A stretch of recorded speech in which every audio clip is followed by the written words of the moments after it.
Buenas noches. No sé si me pueden escuchar, doctores. Sí, doctor, sí se escucha. Perfecto. Bien.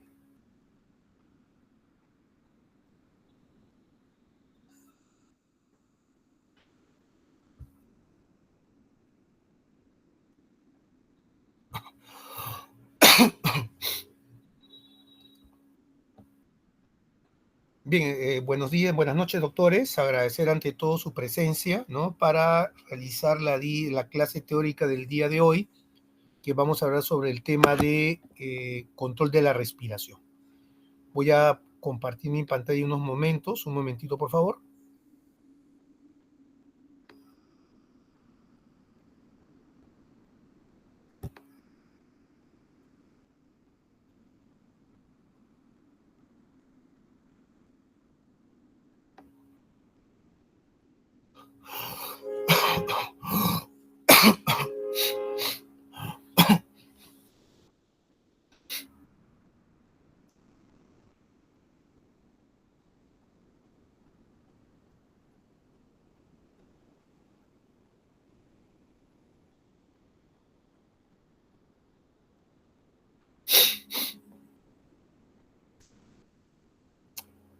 Está control.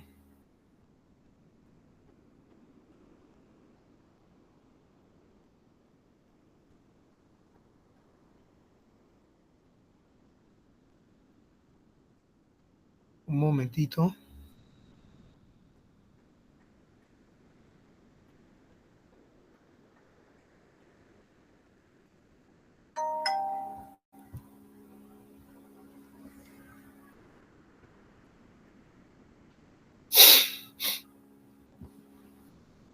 Acá está.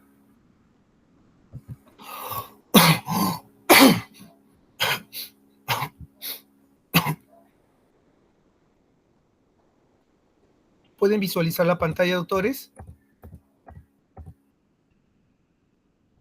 Sí se ve, doctor. Perfecto. Entonces, los objetivos, como siempre en la diapositiva, que siempre se la voy a alcanzar con el doctor Rodas hoy en la noche, ¿sí? Lo van a revisar y vamos a comenzar hablando sobre el control de la respiración, ¿no es cierto? Entendiendo que el aparato respiratorio es un sistema de control. Y todo sistema de control, como hemos podido ver hasta el día de hoy, va a estar integrado por los siguientes componentes, ¿no? Una variable de control, ¿no es cierto? Que en el caso de la fisiología respiratoria podría ser la presión arterial de dióxido de carbono, un valor deseable para dicha variable de control, se refiere al rango fisiológico normal. En este caso consideramos normal un rango de presión arterial de dióxido de carbono entre 35 a 45 milímetros de mercurio, un valor medido para la variable de control, sensores que van a detectar el valor medido, ¿no es cierto? Es decir, detectan el valor real de la variable y lo comparan con el valor deseable, ¿sí?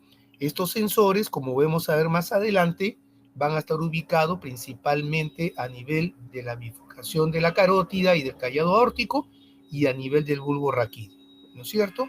Y estos sensores van a enviar su información hacia un controlador, ¿no es cierto? Que va a comparar lo que se está midiendo con lo que se está comparando y va a realizar las medidas adaptativas necesarias para llevar el valor, ¿no es cierto?, de esta variable al rango deseable. Para eso produce modificaciones en el patrón ventilatorio, ya sea hiperventilando, ya sea hipoventilando. Y para esto cuenta con efectores que, como hemos visto, van a ser los músculos respiratorios, ¿no es cierto? Tanto los inspiratorios como los expiratorios en la respiración forzada. Ahora, existen dos tipos de control dentro de la fisiología respiratoria. Uno viene a ser el control por retroalimentación, es el que obedece a las demandas metabólicas, como vamos a ver más adelante, es el control involuntario, que responde a los cambios en las concentraciones de oxígeno, hidrogeniones y dióxido de carbono. Y hay un control por alimentación anterógrado, este es el control voluntario. En este, el sistema respiratorio se anticipa ¿no es cierto?, a cambios que son producidas por factores externos para mitigar la influencia de estos factores, como hemos dicho, es en el caso de la respiración, cuando uno se prepara para cantar, ¿ya? Entonces hay un control por retroalimentación retrógrado que responde a las llamadas metabólicas, que es el control involuntario y que va a depender principalmente del centro respiratorio ubicado en el bulbo raquídeo, y va a haber un control por alimentación anterógrado que obedece a demandas conductuales, que no va a estar gobernado por el centro respiratorio, sino por la corteza motora. En este caso, ¿no es cierto?, en el control motor voluntario, es parte de la vía piramidal, es decir, la primera neurona motora, perdón, se encuentra en la corteza, envía sus axones, ¿no es cierto?, que soslaya o esquivan al centro respiratorio, se decusan a nivel de las pirámides y van a hacer sinapsis con las neuronas motoras que están en el asta anterior, ¿no es cierto?, de la sustancia gris de la médula espinal, a nivel cervical para dar origen a los nervios frénicos que van a dar inervación al diafragma, y en el caso de la columna torácica, en las motoneuronas del asta anterior que van a dar origen a los nervios intercostales. Bien, el control de la respiración, por decirlo así, va a depender, vamos a centrarnos principalmente en el control metabólico, ya que es el control involuntario. Y este control respiratorio involuntario va a estar a cargo de un grupo de neuronas de tipo marcapaso que descargan en forma espontánea y rítmica, ¿no es cierto? Y van a estar ubicadas, ¿dónde? En el bulbo raquídeo, a este nivel, ¿no?, entre el núcleo ambiguo y el núcleo reticular lateral, ¿sí? Este grupo de neuronas, que son las neuronas tipo marcapaso, reciben el nombre de complejo de Pre-Bessinger, ¿no es cierto? Y de su patrón de descarga depende la frecuencia respiratoria normal. El patrón de descarga del complejo Pre-Bessinger origina entre 12 a 16 respiraciones por minuto, pero este patrón de descarga va a ser modificado por influencias que pueden provenir también de la protuberancia o influencias provenientes de las paredes bronquiales y los pulmones a través del nervio vago, ¿no es cierto? Y también va a responder, ¿no es cierto?, a cambios, como hemos mencionado anteriormente, que provienen de la información de los quimiorreceptores vulvares y periféricos, ¿ya? Pero la idea para transmitir acá, que esa frecuencia respiratoria normal entre 12 a 16 respiraciones por minuto depende del patrón de descarga de este grupo de neuronas de tipo marcapaso que se conoce con el número de complejo de Pre-Bessinger. Ahora, el complejo de Pre-Bessinger va a recibir tanto influencias pontinas como influencias vagales, ¿ya? Las influencias pontinas se originan en esta estructura que viene a ser el núcleo parabraquial lateral, ¿no es cierto?, que está también en relación, seguro cuando lean en el libro, con el complejo de Colliker-Fuse, ¿sí? Ahora, este núcleo parabraquial lateral también es conocido como centro neumotáxico y va a estar constituido por grupos de neuronas inspiratorias que descargan durante la inspiración y por grupo de neuronas expiratorias que descargan en la expiración. Cuando las neuronas inspiratorias descargan, inhiben a las expiratorias, y cuando las expiratorias descargan, inhiben a las inspiratorias. Entonces, si lo que los estudios parecen proponer es que el centro neumotáxico participa en los cambios que hay entre la inspiración y la expiración. No sé si tienen alguna pregunta hasta ahí, doctores. ¿Ninguna? Todo claro, doctor. Bien, seguimos avanzando.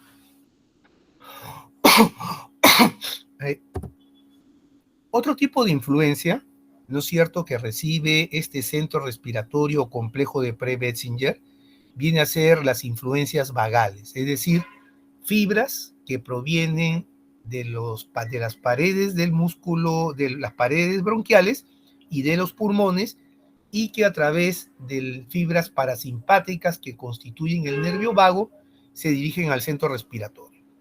Entonces, lo que se propone es que el estiramiento de los pulmones durante la inspiración inhibe la descarga inspiratoria, ¿sí? O sea, cuando los pulmones se inflan, esto inhibe la descarga inspiratoria a nivel de complejo de Preversinger para producir un acortamiento de la inspiración. Esto lo vemos acá en el siguiente experimento. Aquí vemos la actividad eléctrica del nervio vagal.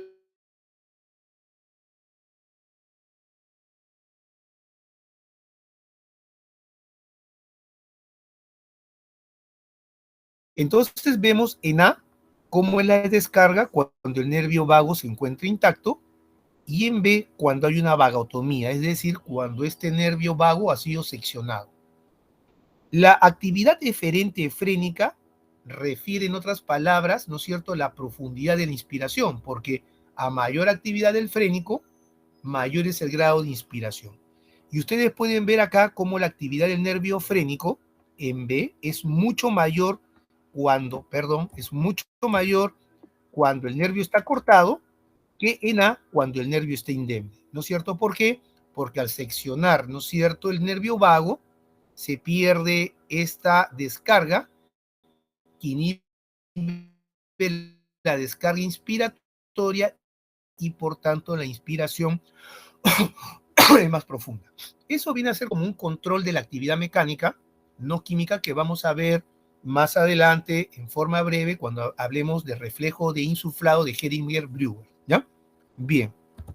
Acá tenemos entonces cómo tiene lugar el control de la respiración, la regulación de la actividad respiratoria. Entonces vemos que hay un control, ¿no es cierto?, retrógrado y hay un control anterógrado. El control retrógrado, que es el involuntario, es principalmente químico, metabólico. Obedece a las concentraciones de dióxido de carbono mediante la concentración de hidrogeniones en líquido cefalorraquídeo y líquido intersticial cerebral. Ojo, lo vamos a desarrollar más adelante. Y a través del oxígeno e hidrogeniones mediante los cuerpos carotídeos y aórticos, ¿ya? Recordar, ¿no es cierto?, que en el sistema de control metabólico, ¿sí?, tenemos sensores que vienen a ser quimiorreceptores. Recordando un poco neurología, quimiorreceptores son receptores que van a responder a cambio en la concentración de determinadas sustancias en la sangre, ¿sí? Entonces, vemos acá que va a haber en el control químico de la respiración quimiorreceptores centrales que están ubicados en el bulbo raquídeo y quimiorreceptores periféricos que van a estar en los cuerpos carotídeos y en el callado aórtico. ¿Cuál es la diferencia? Que los quimiorreceptores centrales responden principalmente a dióxido de carbono mediante la concentración de hidrogeniones en el líquido cefalorraquídeo y líquido intersticial, y los quimiorreceptores periféricos, o sea, esos que están ubicados en el cuerpo carotídeo y aórtico, obedecen más a las concentraciones de oxígeno e hidrogeniones. Hay un control no químico de la respiración, ¿no es cierto?, como hemos mencionado hace unos instantes, mediante estímulos aferente vagales de receptores en las vías respiratorias y pulmones. Hay también, información desde la protuberancia, el hipotálamo y el sistema límbico, donde se reside el centro de las emociones y la conducta. Por lo tanto, situaciones de estrés, de ansiedad, pueden llevar a un aumento de la ventilación, es decir, a una hiperventilación, aferente de propioceptores, que están ubicados principalmente en articulaciones, uso muscular de Golgi, uso muscular órgano tendinoso de Golgi, y aferente de barroreceptores arteriales, auriculares, ventriculares y pulmonares. ¿Alguna pregunta hasta ahí, doctores?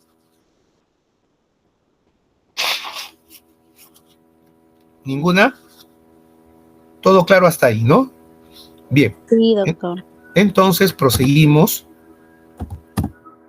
y vamos a hablar de estos quimiorreceptores centrales, periféricos, ubicados en la bifurcación, ¿no es cierto?, de las carótidas, formando los cuerpos carotídeos, y de aquellos que se ubican en el callado aórtico, ¿no?, que responden principalmente a las concentraciones de oxígeno y a las concentraciones de hidrogeniones, haciendo la salvedad, como vamos a ver más adelante, que los quimiorreceptores que están ubicados en el callado aórtico solamente van a responder a las concentraciones de oxígeno, más no de la de los hidrogeniones, ¿ya? Este es un quimiorreceptor periférico, es un cuerpo carotídeo, ha sido más estudiado debido a su accesibilidad, y vemos que los quimiorreceptores periféricos van a estar constituidos por dos tipos de células. Una célula de tipo 1, o también llamadas células del glomo, ¿sí?, y unas células de tipo 2, que vienen a ser células de soporte, ¿sí? Las células de tipo 1 tienen todas las características de una célula secretora, ¿no? Tiene mitocondrias y tiene vesículas de secreción. Y vemos que son sensibles a la hipoxia, es decir, a la disminución, perdón, de las concentraciones de oxígeno en la sangre. Y aquí, por otro lado, vemos que las células de glomo van a estar en contacto con fibras, con terminaciones nerviosas, ¿sí?, que son axones aferentes del nervio glosofaríngeo. Recordamos, ¿no es cierto?, que axones aferentes son aquellas fibras que se dirigen hacia el sistema nervioso central. En este caso, más precisamente hacia el bulbo raquídeo. Y estos cuerpos carotídeos y los cuerpos aórticos, dada su ubicación, ¿sí?, son órganos o receptores, están en zonas sumamente vascularizadas, es decir, reciben un volumen de sangre, ¿sí?, de gran cantidad con respecto a su masa en peso. En otras palabras, reciben más cantidad de sangre, ¿no es cierto?, que el mismo cerebro. Entonces, al ser zonas sumamente vascularizadas, también son zonas bastante oxigenadas, que solamente van a responder cuando hay una disminución de las concentraciones de oxígeno significativas. Entonces, pueden profundizar en el libro cuando estamos en situaciones de hipoxia. Estas células del glomo son estimuladas, lo van a revisar, aumenta la permeabilidad, ¿no es cierto?, se produce una despolarización, entra el calcio y hay secreción de vesículas. Las vesículas secretoras liberan un neurotransmisor que en este caso viene a ser la dopamina. La dopamina, ¿no es cierto?, se une a sus receptores a nivel de estas terminaciones nerviosas, de estas fibras que pertenecen al glosofaringio, y se produce un potencial de acción que viaja, ¿no es cierto?, hacia el centro respiratorio para producir una respuesta adecuada, que en este caso sería la hiperventilación, ¿sí? Entonces, las células de tipo 1 del glomo responden a la hipoxia, ¿no es cierto?, se produce un cambio de potencial de membrana en reposo, alteración de la permeabilidad de la membrana, entran iones, principalmente calcio. Esto favorece la exocitosis de los gránulos de secreción, y estos gránulos de secreción, al unirse a la terminación nerviosa, se produce un potencial de acción que viaja hacia el centro respiratorio, produciéndose una hiperventilación. La hiperventilación viene a ser un aumento de la ventilación, es decir, un aumento del pasaje de aire a través de las vías respiratorias, que es la respuesta fisiológica ante la hipoxia.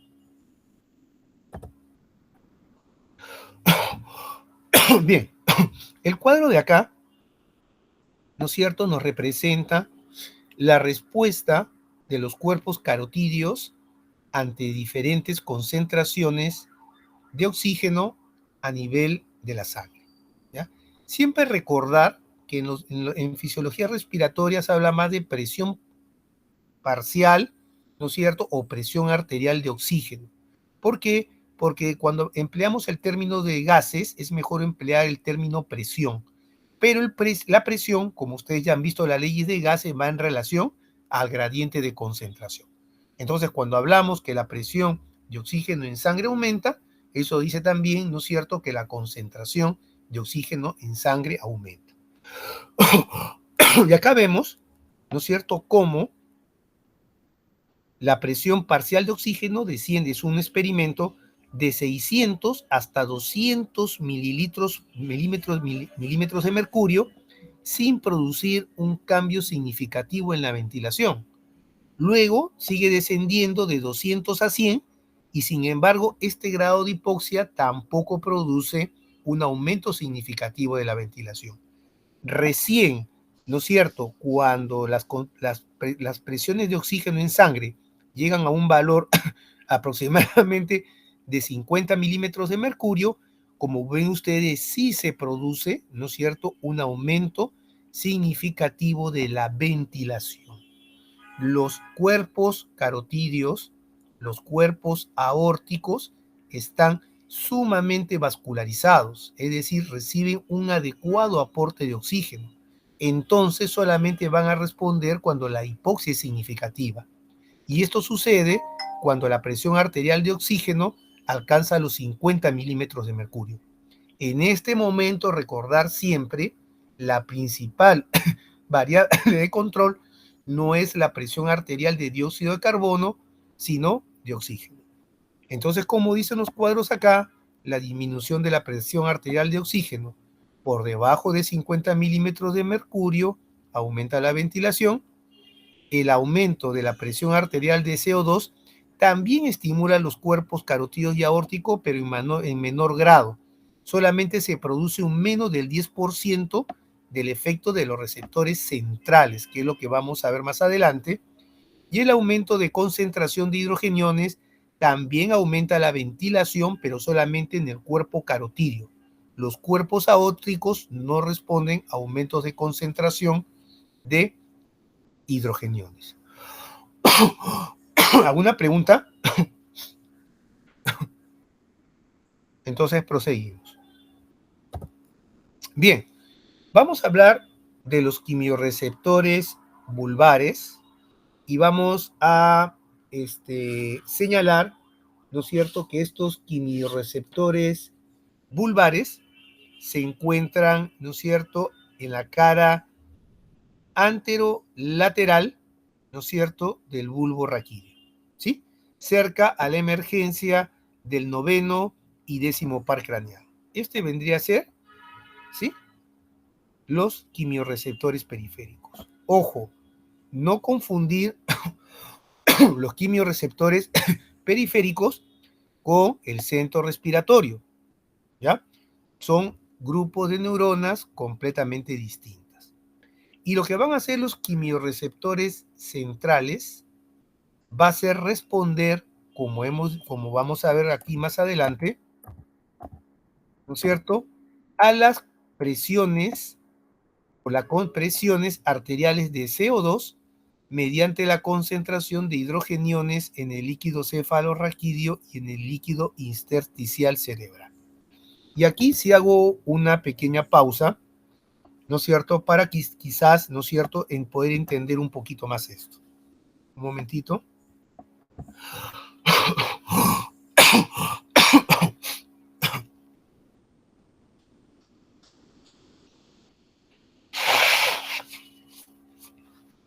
A ver. Bien, doctores, para entender esto, quiero que presten un poquito atención. De repente, con los otros grupos de teoría, lo voy a repetir brevemente en la clase teórica del martes. Cuando nosotros hablemos de fisiología respiratoria, de fisiología renal, perdón, siempre tenemos que tener en consideración una fórmula que ya les mencioné en más de una oportunidad, ¿no es cierto? Que el dióxido de carbono reacciona con el agua para formar ácido carbónico y este se va a disociar, ¿no es cierto?, en hidrogeniones y bicarbonato, ¿sí? Y esta ecuación es una ecuación en equilibrio, o sea, se da en ambas direcciones de la ecuación, ¿sí? Y hasta que las concentraciones de todos los componentes se encuentran en concentraciones equimolares. Entonces, cuando aumenta la concentración de hidrogeniones en el cuerpo, producto de el metabolismo, producto de la ingestión de hidrogeniones externos, va a aumentar la producción de ácido carbónico. Y la producción de ácido carbónico, a su vez, al disociarse el ácido carbono en CO2 y agua, aumenta las concentraciones de CO2, ¿no? Entonces, en un momento, siguiendo el equilibrio de la ecuación, el aumento de hidrogeniones me produce un aumento del CO2. Ahora, los hidrogeniones no difunden rápidamente membranas como la barrera hematoencefálica. Entonces, los hidrogeniones sí lo hacen. Entonces, ante este aumento de concentración de hidrogeniones, que va seguido del aumento de CO2, el que va a difundir primero hacia el líquido cefalorraquídeo es el CO2, ¿no es cierto? Entonces vamos a encontrar un momento que el aumento de hidrogeniones en la sangre me conllevó al aumento del CO2 en sangre y esto a su vez un aumento del CO2 en el líquido cefalorraquídeo. Esta ecuación también se va a dar a nivel del líquido cefalorraquídeo. Entonces ustedes van a ver que el CO2 va a interaccionar con el agua en el líquido cefalorraquídeo, se va a formar más ácido carbónico, ¿sí? Y el ácido carbónico se va a disociar en hidrogeniones y bicarbonato. Y son estos hidrogeniones que se han formado en el líquido cefalorraquídeo, ¿no es cierto? Por el aumento de hidrogeniones en sangre, que llevó al aumento de CO2 en sangre, que llevó al aumento de CO2 en el líquido cefalorraquídeo, son estos hidrogeniones lo que van a estimular el centro respiratorio, perdón, los quimiorreceptores centrales, ¿no? Los cuales a su vez van a enviar descargas hacia el centro respiratorio para aumentar, ¿no es cierto?, la frecuencia ventilatoria, si es que el dióxido de carbono está si es que los hidrogeniones aumentan en sangre, o van a producir una disminución de la ventilación si es que los hidrogeniones están disminuidos, ¿ya? Recordar siempre cómo ocurre la ecuación en sangre. El aumento de hidrogeniones me va a llevar al aumento del CO2. El CO2 difunde rápidamente la membrana hematoencefálica, más no así los hidrogeniones formados en sangre, pero el aumento del CO2 en el líquido cefalorraquídeo me va a llevar un aumento en los hidrogeniones en este mismo líquido, y son estos hidrogeniones lo que van a estimular a los quimiorreceptores centrales que llevan información al centro respiratorio para modificar el patrón de descarga, ¿ya? Otra cosa que es interesante es que cuando hay pacientes que tienen concentraciones elevadas de dióxido de carbono permanentemente, como es en el caso de la enfermedad pulmonar obstructiva crónica, ¿sí? Lo que va a ocurrir a nivel del líquido cefalorraquídeo o de los quimiorreceptores centrales es una desensibilización. ¿Por qué? Porque las células gliales, que son las que forman la barrera hematoencefálica, cambian su metabolismo y producen más bicarbonato. En otras palabras, cambian el metabolismo anaerobio, se produce anaerobio por aerobio, produciendo menos lactato, ¿no es cierto? Y a partir de eso también hay una mayor formación de bicarbonato que produce la desensibilización, ¿no es cierto?, de los quimiorreceptores centrales. Entonces, en estos pacientes, que como es la enfermedad pulmonar obstructiva crónica, que cursan con hipercapnia permanente, hipercapnia se recibe el nombre al aumento de las concentraciones de dióxido de carbono en sangre, ¿sí? El dióxido de carbono ya no pasa a ser la principal variable de control, sino que la principal variable de control viene a ser la concentración de oxígeno. En otras palabras, en estas situaciones patológicas, ¿no es cierto?, de hipercapnia, el principal estímulo respiratorio no viene a ser las concentraciones de CO2, sino que viene a ser la hipoxia. ¿Preguntas hasta ahí?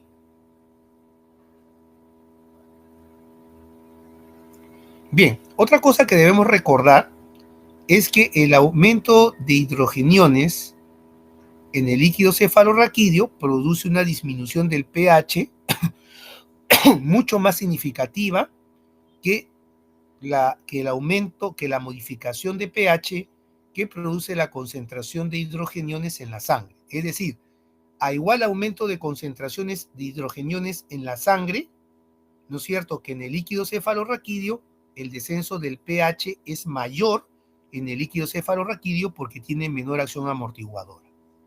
¿Por qué el líquido cefalorraquídeo tiene menor acción amortiguadora? Porque tiene menor concentración de proteínas.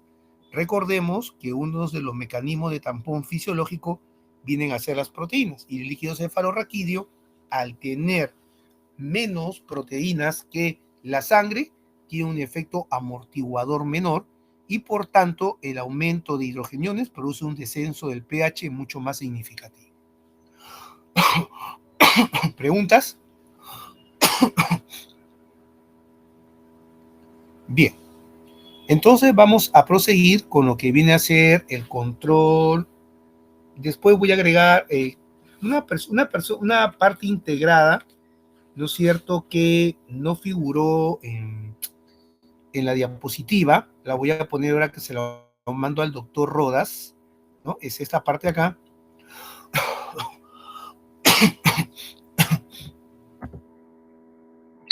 Es esta parte de acá, ¿no? Acá lo que voy a agregar es que la disminución, o sea, en resumen de toda esta parte, incluyendo la de quimiorreceptores centrales y la de periféricos, es que la disminución de la presión arterial de oxígeno, sobre todo debajo de los 50 milímetros de mercurio, aumenta la ventilación, ¿ya?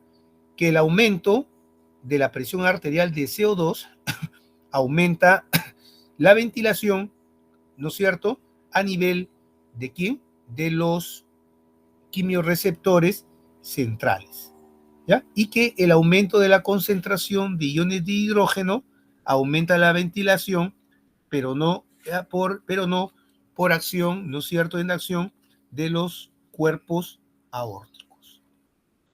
¿Alguna pregunta hasta ahí? Bien. Esto es bien, perdón, una visión integrada, ¿no es cierto?, de cómo se producen respuestas coordinadas en el aparato respiratorio. Entonces, aquí vemos en esta gráfica el volumen respiratorio por minuto, es decir, la cantidad de aire que entra y sale de la vía respiratoria hace un minuto, y su relación con la presión alveolar, la presión parcial de CO2 alveolar, que tiene correlación al final de la respiración, corresponde más o menos a las presiones parciales arteriales, ¿ya? Y vemos acá cómo, ¿no es cierto?, el aparato respiratorio responde significativamente, ¿no es cierto?, ante los aumentos de presión del dióxido de carbono. A mayor presión de dióxido de carbono, ¿no es cierto?, hay un mayor volumen ventilatorio, o sea, hay más pasaje de aire a través de las vías respiratorias, es decir, hay más ventilación. Pero también vemos que esta curva es bien empinada, o sea, lo que quiere decir que no solamente responde a los cambios de concentración de CO2, sino que es bastante sensible, ¿no? Porque pequeños cambios, ¿no es cierto?, en la presión parcial de O2, miren, por ejemplo, de 42 a 44, produce un cambio significativo, pasando prácticamente de 8 respiraciones por minuto a casi 16. El cuadrito de acá habla de la ventilación, ¿no es cierto?, y de las concentraciones o presión parcial de oxígeno inspirado, y como hemos visto bien ya atrás, ¿no es cierto?, el descenso de las concentraciones de oxígeno no produce cambios significativos en la ventilación hasta que las presiones parciales o arteriales de oxígeno llegan a menos 50 milímetros de mercurio. En la gráfica de acá, lo que quiere es ver la correlación, ¿no es cierto?, que hay entre las presiones parciales o presiones arteriales, ¿no es cierto?, de CO2 o alveolares de CO2 con el oxígeno, ¿ya?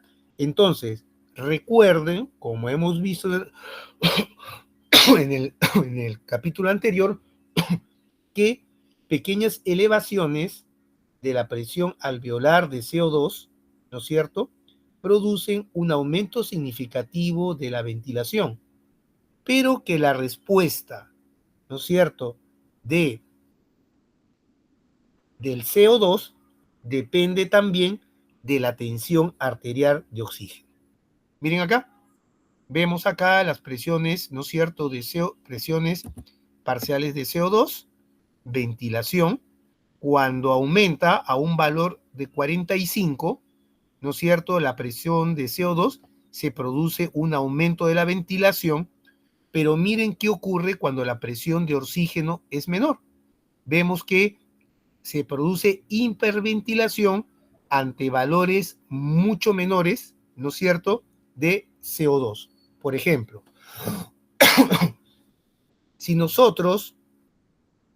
la concentración arterial de oxígeno es de aproximadamente 100 milímetros de mercurio, o sea, hemos dicho, el valor normal de dióxido de carbono va de 35 a 45 milímetros de mercurio.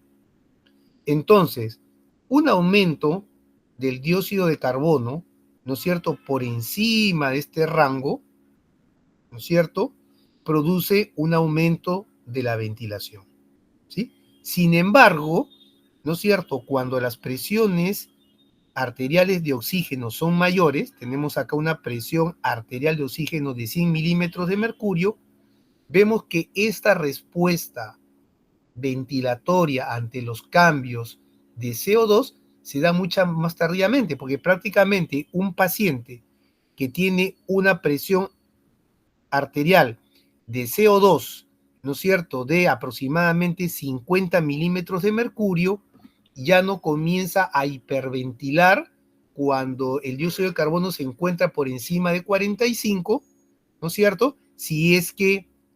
La idea es que si este paciente comienza a hiperventilar cuando su presión parcial de CO2 está en más de 45, si su presión arterial de oxígeno es de 100 milímetros de mercurio, comienza a hiperventilar más tardíamente, recién cuando el dióxido de carbono pasa de los 50 milímetros de mercurio.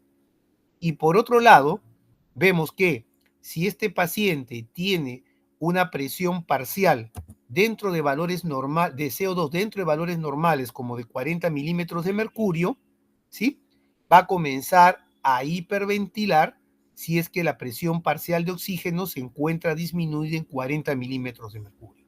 O sea, en otras palabras, una pequeña elevación de la presión alveolar o arterial, ¿no es cierto?, de CO2, produce un aumento significativo de la ventilación.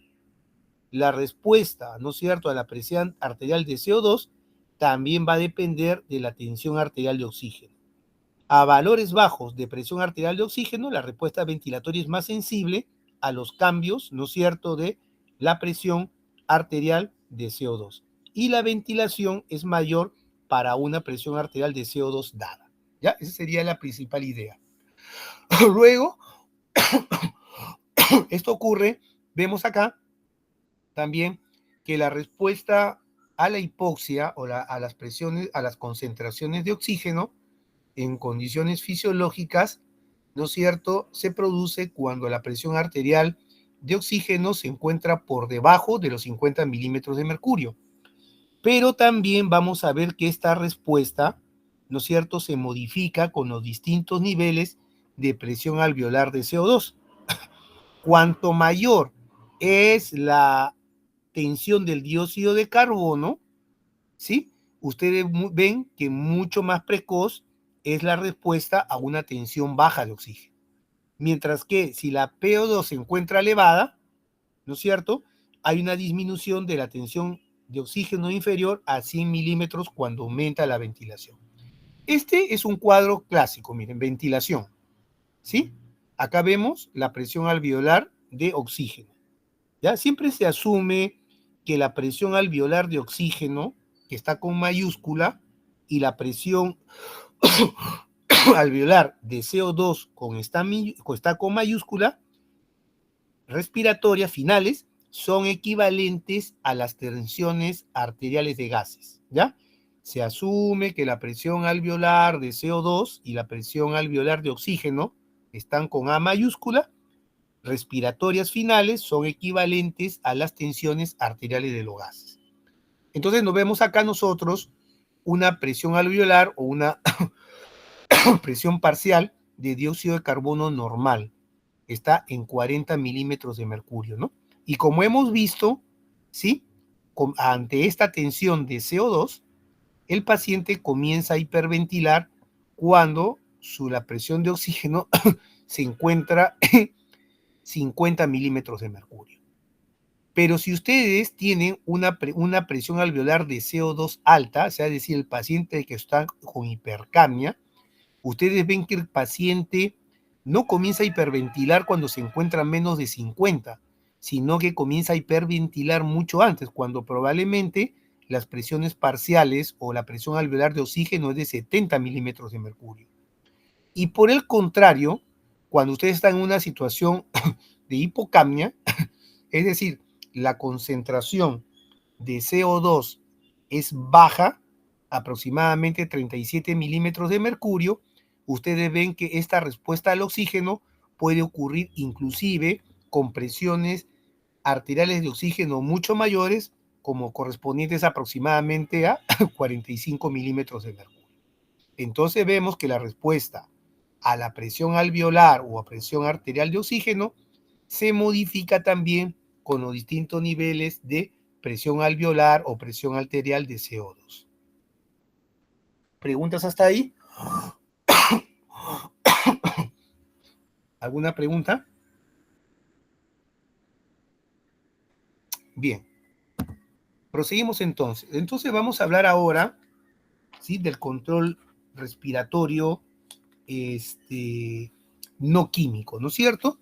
Y esto va a estar dado básicamente por receptores que vamos a ubicar en el pulmón y, como le hemos dicho, lo que hacen es monitorizar la actividad mecánica, ¿no? O sea, cambios de presión en las paredes pulmonares o de las vías respiratorias, ¿ya?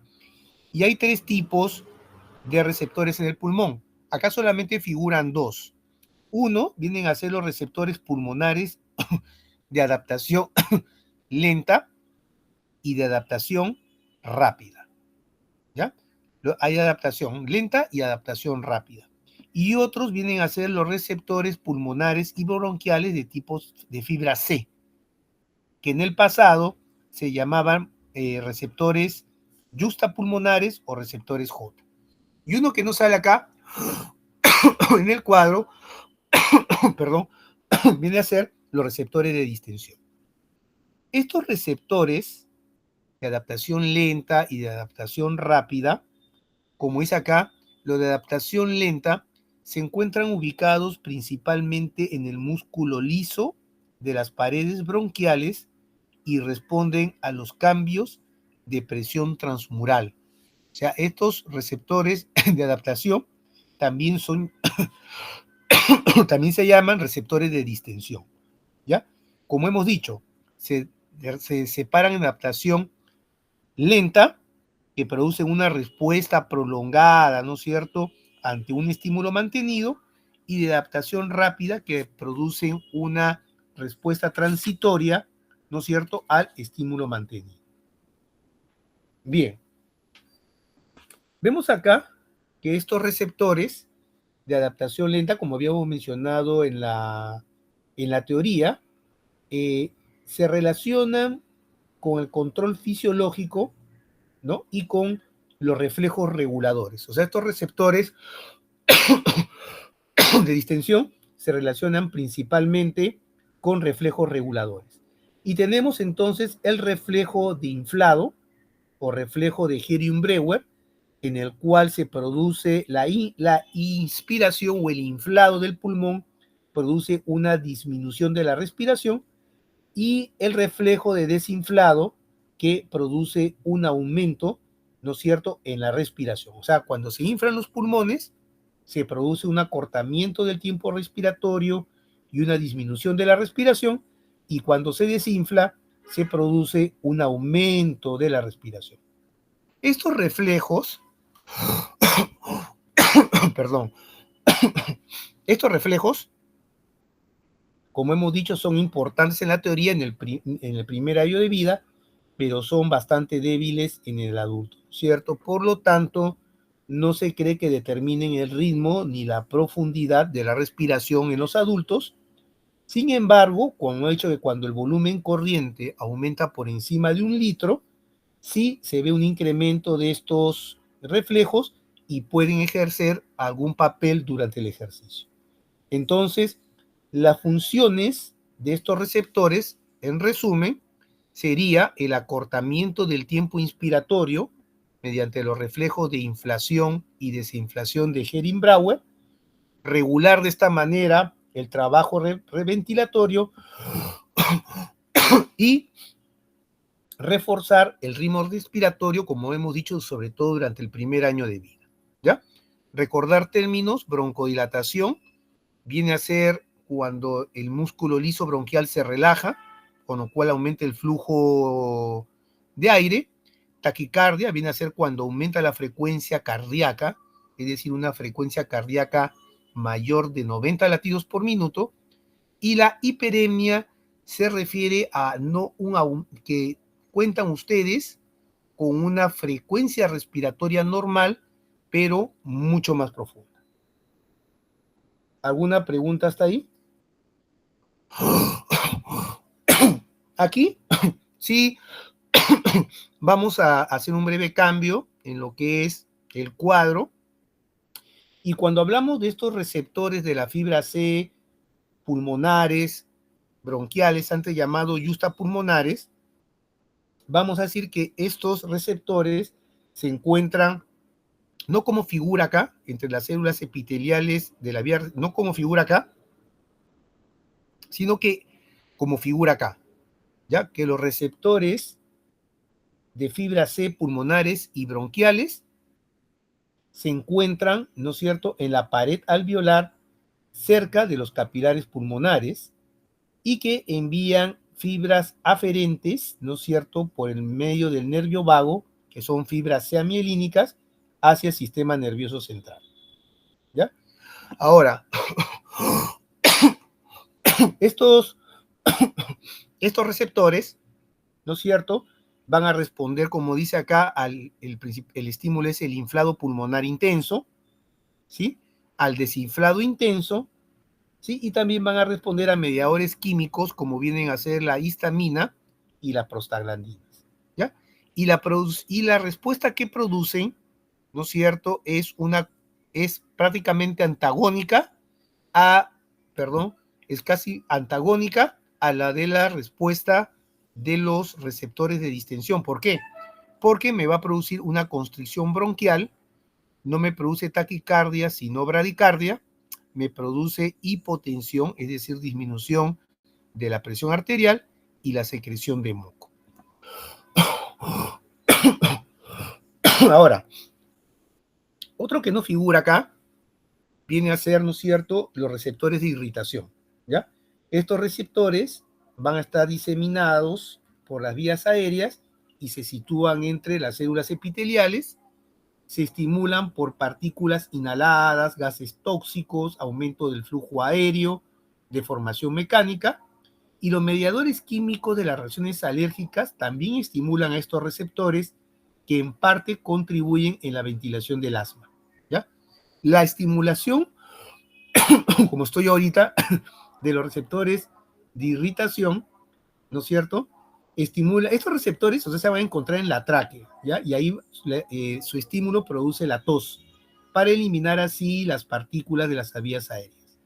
Los receptores de las vías aéreas inferiores producen broncoconstricción, constricción laringe y ventilación rápida en un intento por limitar la profundidad de la inhalación de la partícula.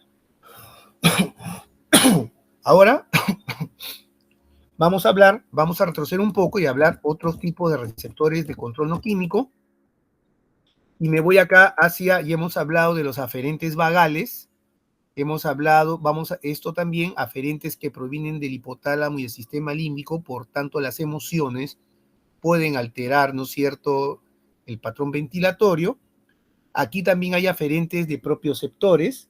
Recuerden bien que estos receptores van a encontrarse en la pared torácica, ¿ya? Y va a estar constituido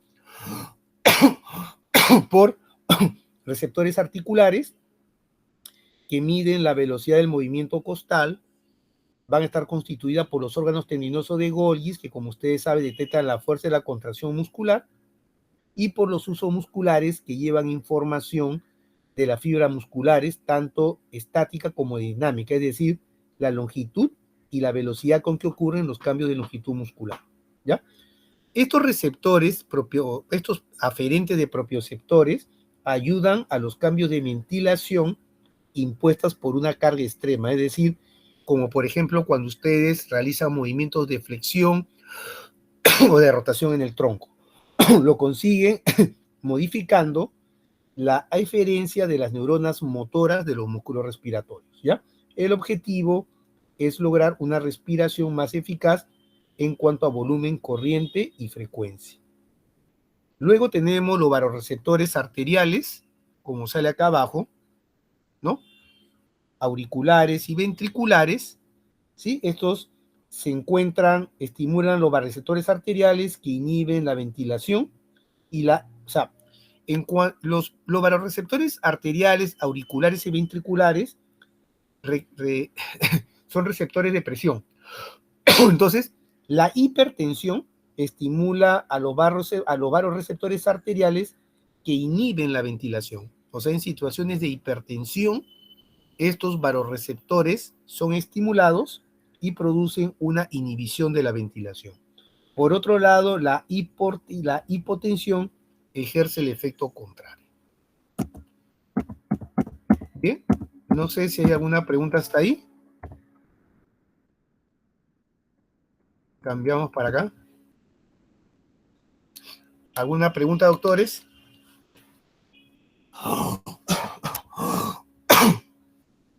¿Preguntas?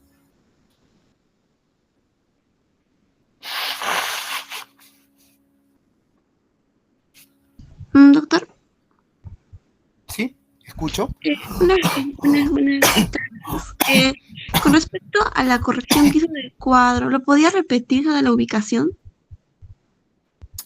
No este cuadro de acá. Sí, no se preocupen mucho, es el cuadro que habla sobre, habla sobre los quimiorreceptores centrales. Ahí falta una parte al costado. Eso lo voy a añadir ahora, que se lo mande al doctor Rodas. Gracias, doctor. ¿Alguna otra pregunta?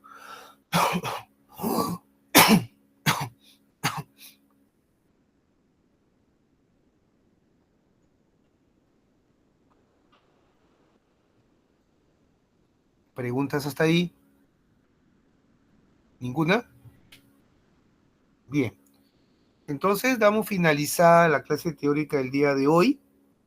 El día martes estaremos hablando sobre introducción a la fisiología digestiva y con ello serán después posteriormente las prácticas correspondientes. Doctor Rodas, quedó grabada la clase, ¿verdad? Perfecto. Si no hay más preguntas, doctores, les agradezco el esfuerzo. Le pido al doctor Rodas que haga extensiva las clases a sus otros compañeros y nos estamos viendo el día martes, ¿no es cierto?, para la clase teórica de la introducción a la fisiología del aparato digestivo, ¿no? En el transcurso de la misma semana haré yo la clase teórica de motilidad gastrointestinal. Quedaría una clase más, también quedaremos virtual, que viene a ser la del hígado, y con eso estamos preparados para el examen que va a ser el día martes 1 de julio a las 7 de la noche, ¿no, doctor Rodas?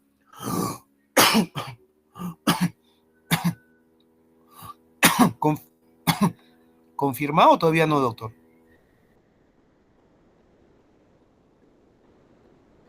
Ya, creo que la hora adecuada sería las 7, ¿no? Por un compañero de ustedes que creo que tiene problemas de examen, ¿no?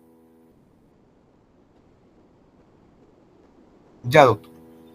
Bien, no sé, doctores, si tienen alguna pregunta. Doctor, buenas noches. ¿Va a ser para todos los grupos el 1 de julio, el martes? Sí, sí, todos, para todos los grupos. Ya, doctor, gracias. ¿Alguna otra consulta? Bien, entonces, si no hay más que decir, nos estamos viendo el día martes en la clase teórica y recordar al doctor, a mi grupo de práctica, que el día jueves estamos haciendo la práctica de digestión y absorción. ¿Ya? Bien, doctores, muy buenas noches. Muchas gracias por su compromiso y los espero el día martes en la clase teórica. Buen fin de semana. Saludos a sus padres, ¿no? Pasen un feliz día del padre junto a sus progenitores. Para usted también, doctor. Feliz Día del Padre. Muchas gracias. Doctor. Cuídate. Feliz día. Gracias. Muchas gracias. Cuídese, doctor. Nos vemos. Cuídense. Hasta luego. Muchas gracias.